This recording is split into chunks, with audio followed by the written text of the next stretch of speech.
how you're evaluating any commercial deals in 5 steps. This is the amount of mortgage that we are getting from the bank divided by down payment. Now is 5%.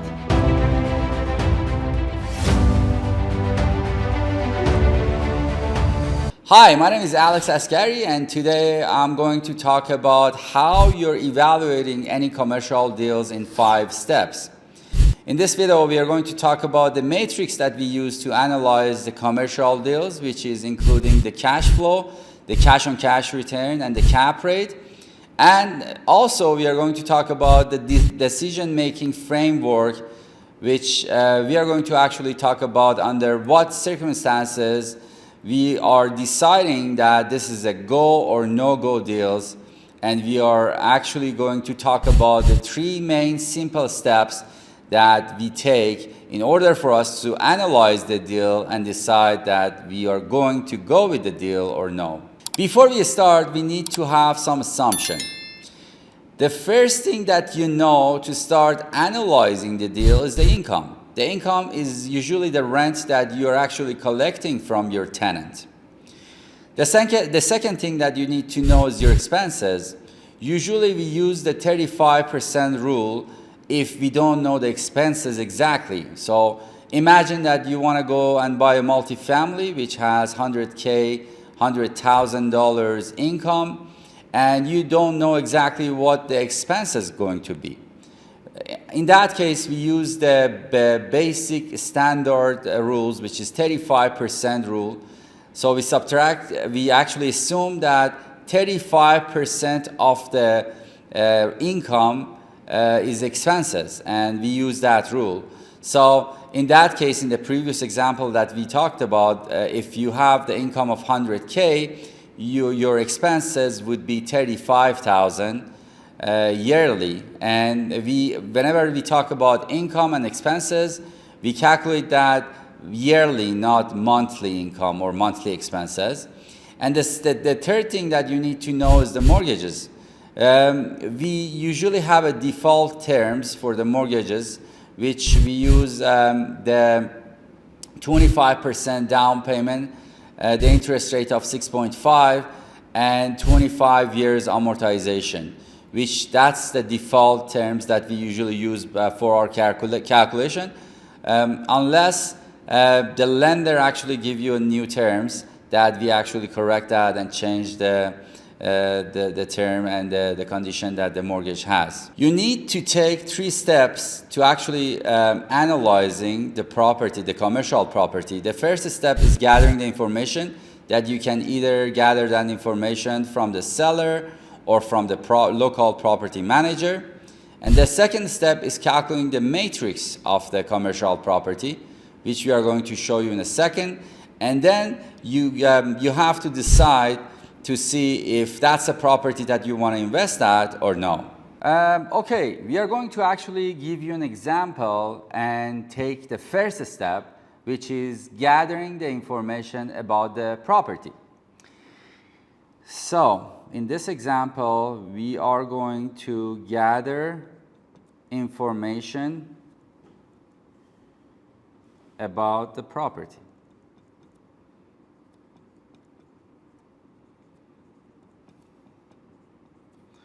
About the deal. How we are going to actually gather information about the deal. Imagine that you have 22-unit apartment building, which is $2 million. This is the purchase price. And all of them is 2-bedroom. And we are actually collecting the rent for each unit, which each one of them is $1,500. So we are collecting the rent with the amount of $1,500 a month. We are going to actually calculate the income, the expenses, and the mortgages for this property.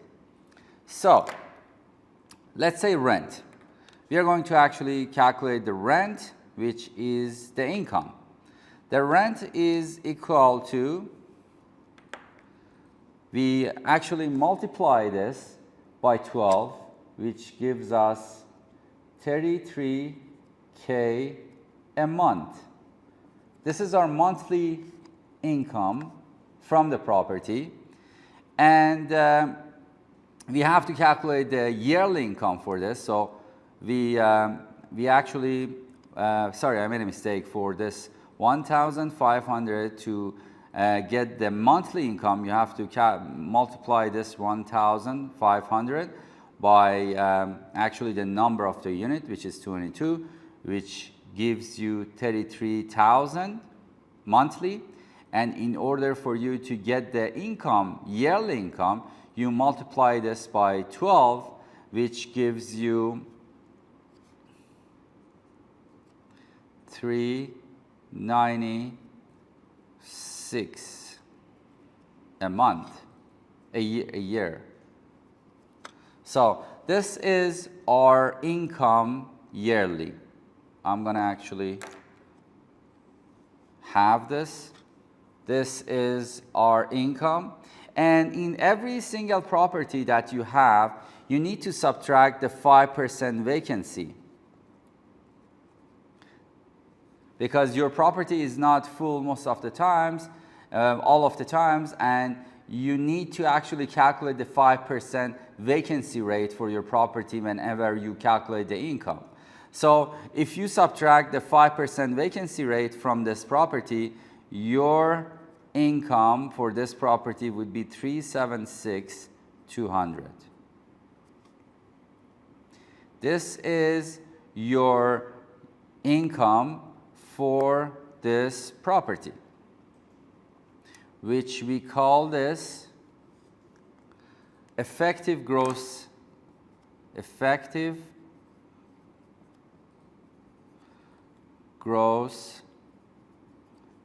income.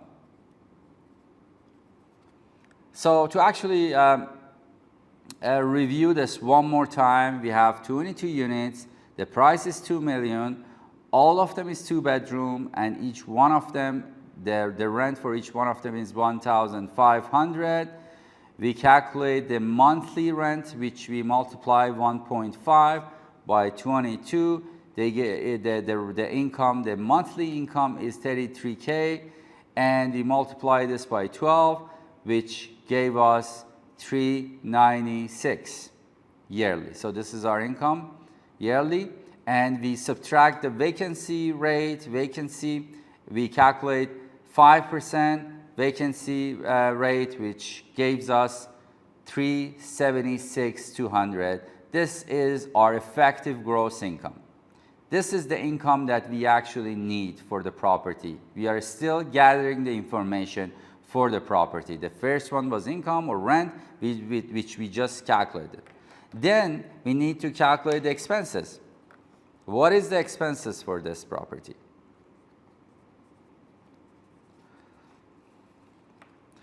The expenses for this property, if we use 35% rule, would be, if we use 35% rule, the expenses is 1,000. I calculated this before, so I just write down the number, 670 a year. This is our expenses. And if we actually multiply this, so where we got this number from, we multiplied 376,200 by 35%. We multiply these two, which gives us the expenses of 131,670. So this is our expenses, and since we are actually calculating the income and expenses, we can calculate the net operating income of this property, which is going to be 376,200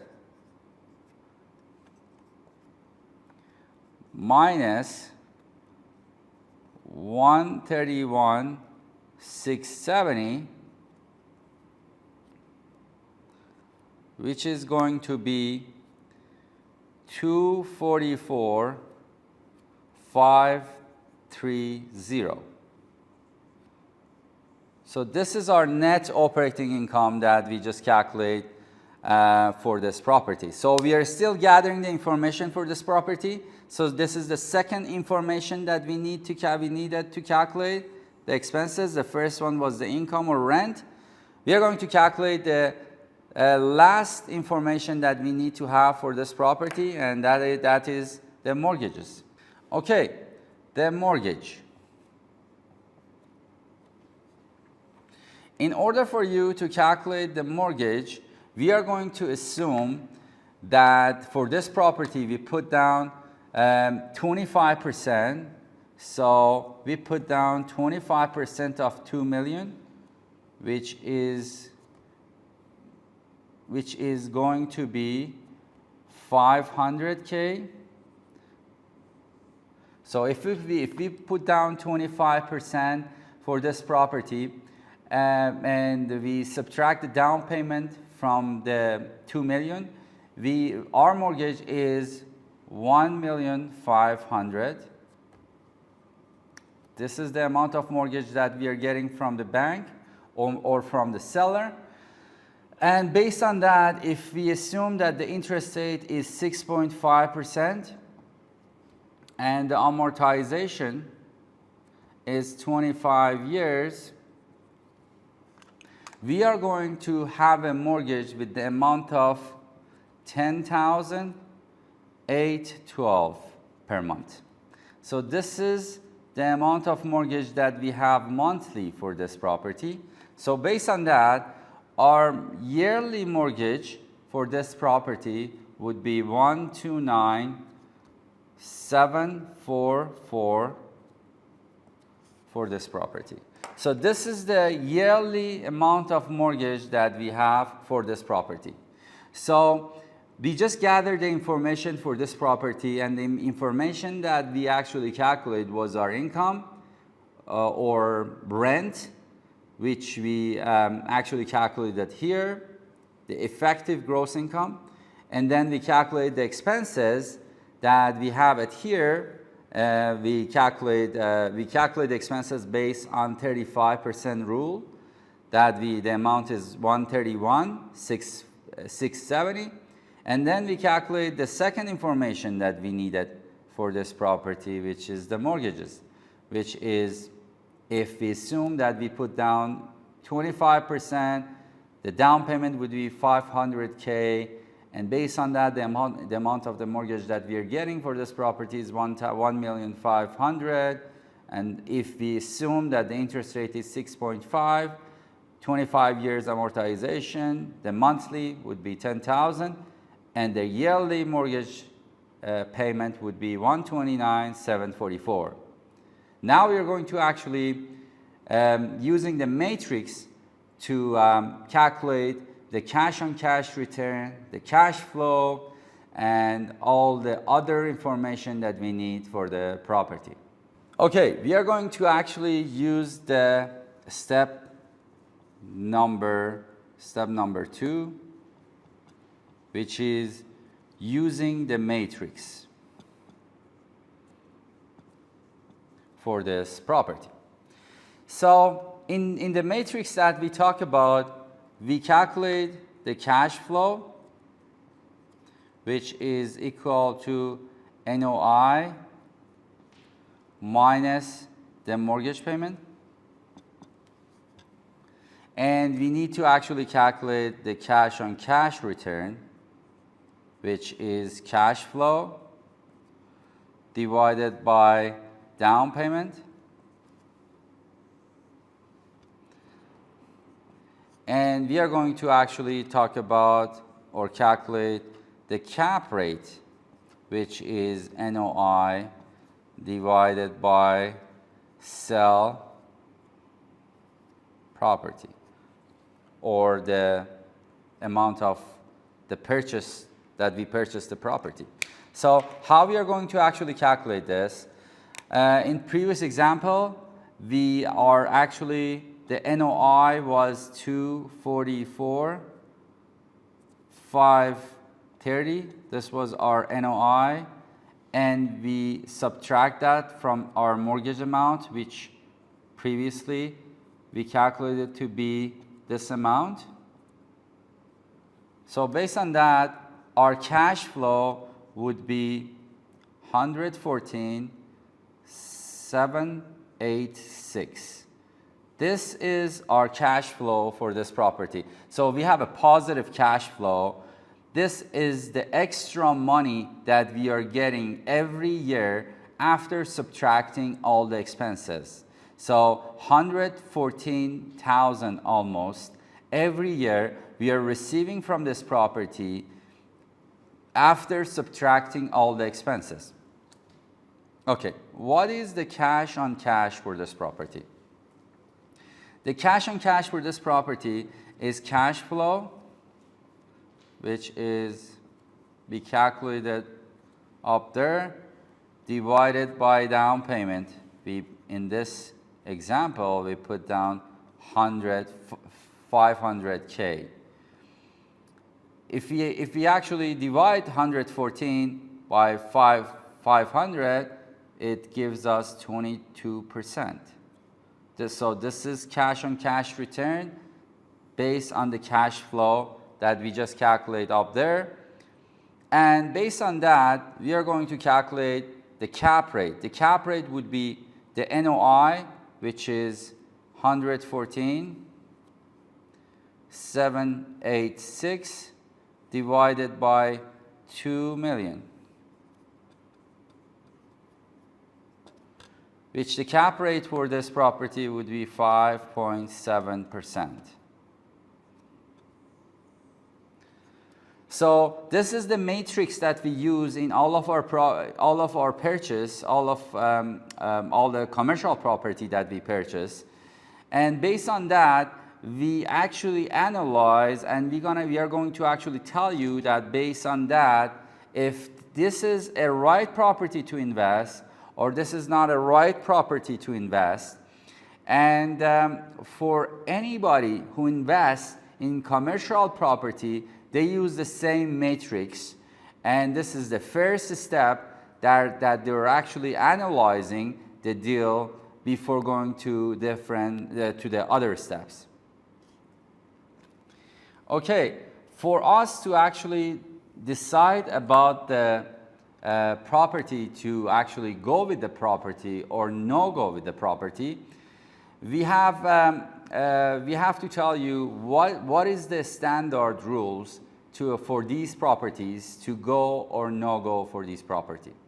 The first one is cash flow. The cash flow should be positive for all the property that we are investing at.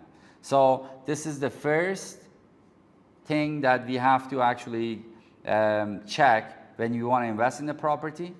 The other one is cash on cash return, which should be more than banks CD rate, which is, let's say, now is 5%.